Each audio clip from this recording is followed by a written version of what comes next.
गंगा जन्म की कथा भाग 1। ऋषि विश्वामित्र ने इस प्रकार कथा सुनाना आरंभ किया। पर्वतराज हिमालय की अत्यंत रूपवती, लावण्यमयी एवं सर्वगुण संपन्न दो कन्याएं थी। सुमेरु पर्वत की पुत्री मैना इन कन्याओं की माता थी। हिमालय की बड़ी पुत्री का नाम गंगा तथा छोटी पुत्री का नाम उमा था। गंगा अत्यंत प्रभावशाली और असाधारण देवी गुणों से संपन्न थी। वह किसी बंधन को स्वीकार न कर मनमाने मार्गों का अनुसरण करती थी। उसकी इस असाधारण प्रतिभा से प्रभावित होकर देवता लोग विश्व के कल्याण की दृष्टि से उसे हिमालय से मार्ग कर ले गए। पर्वतराज की दूसरी कन्या उमा बड़ी तपस्विनी थी। उसने कठोर एवं असाधारण तपस्या करके महादेव जी को वर के रूप में प्राप्त किया। विश्वामित्र के इतना कहने पर राम ने कहा, हे भगवान, जब गंगा को देवता लोग सुरलोक ले गए तो वह पृथ्वी पर कैसे अवतरित हुई? और गंगा को त्रिपदगा क्यों कहते हैं? इस पर ऋषि विश्वामित्र ने बताया, महादेव जी का विवाह तो उमा के साथ हो गया था, किंतु 100 वर्ष तक भी उनके किसी संतान की उत्पत्ति नहीं हुई। एक बार महादेव जी के मन में संतान उत्पन्न करने का विचार आया। जब उनके इस विचार की सूचना ब्रह्मा जी सहित देवताओं को मिली तो वे विचार करने लगे कि शिव जी के संतान के तेज को कौन संभाल सकेगा। उन्होंने अपनी इस शंका को शिव जी के सम्मुख प्रस्तुत किया। उनके कहने पर अग्नि ने यह भार ग्रहण किया और परिणाम स्वरूप अग्नि के समान महान तेजस्वी स्वामी कार्तिकेय का जन्म हुआ।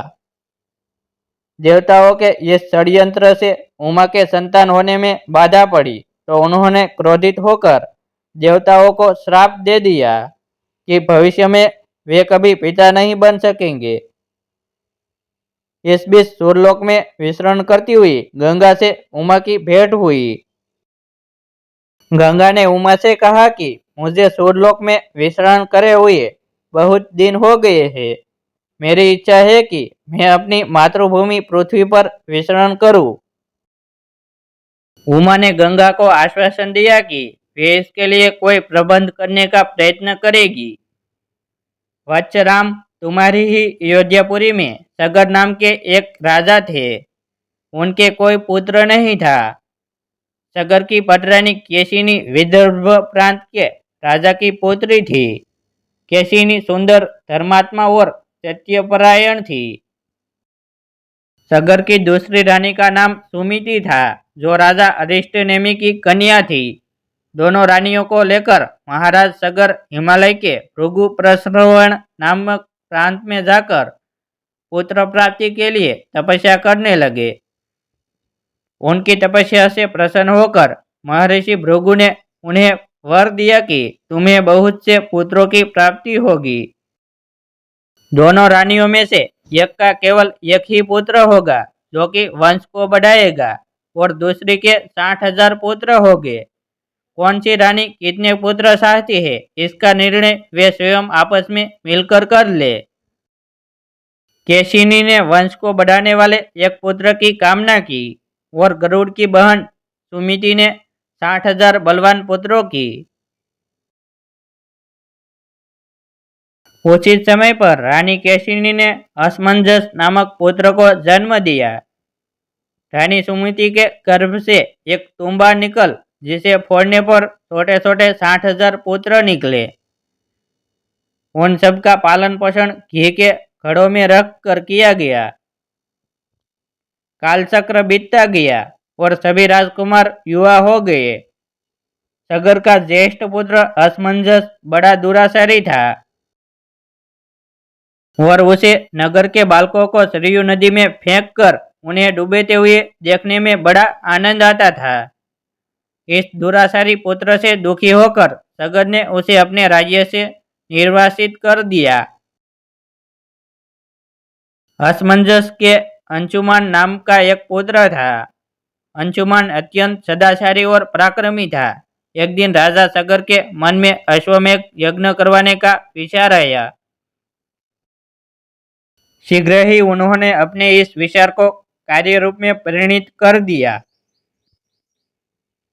राम ने ऋषि विश्वामित्र से कहा, गुरुदेव, मेरे ऋषि अपने पूर्वज सगर की यज्ञ गाथा को विस्तार पूर्वक सुनने में है, अतः कृपा करके इस वृतांत को पूरा पूरा सुनाइए। राम के इस तरह कहने पर ऋषि विश्वामित्र प्रसन्न होकर कहने लगे,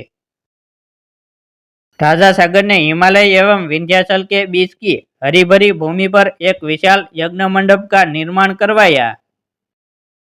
फिर अश्वमेघ यज्ञ के लिए श्यामकर्ण घोड़ा छोड़कर उसकी रक्षा के लिए पराक्रमी अंशुमान को सेना के साथ उसके पीछे पीछे भेज दिया।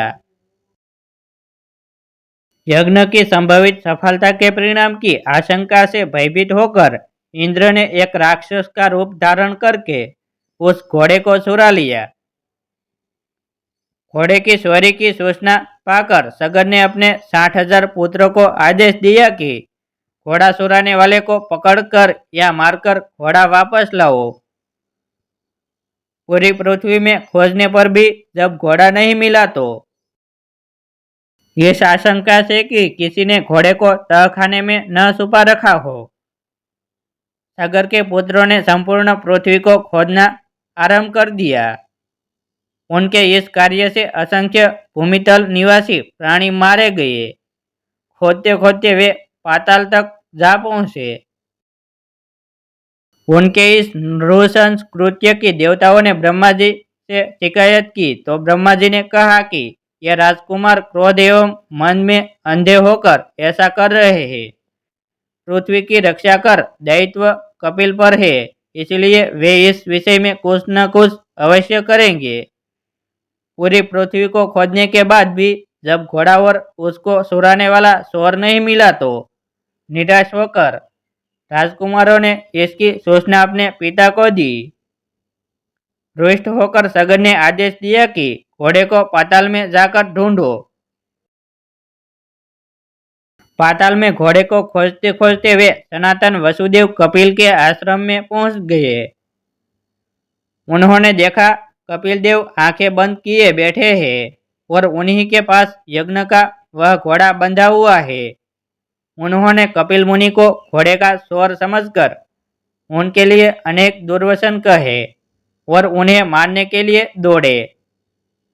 सगर के इन कुकृत्यों से कपिल मुनि की समाधि भंग हो गई। उन्होंने क्रोधित होकर सगर के उन सब पुत्रों को भस्म कर दिया। गंगा जन्म की कथा का अगला भाग सुनने के लिए हमारी YouTube चैनल सब्सक्राइब करें और वीडियो को लाइक करें।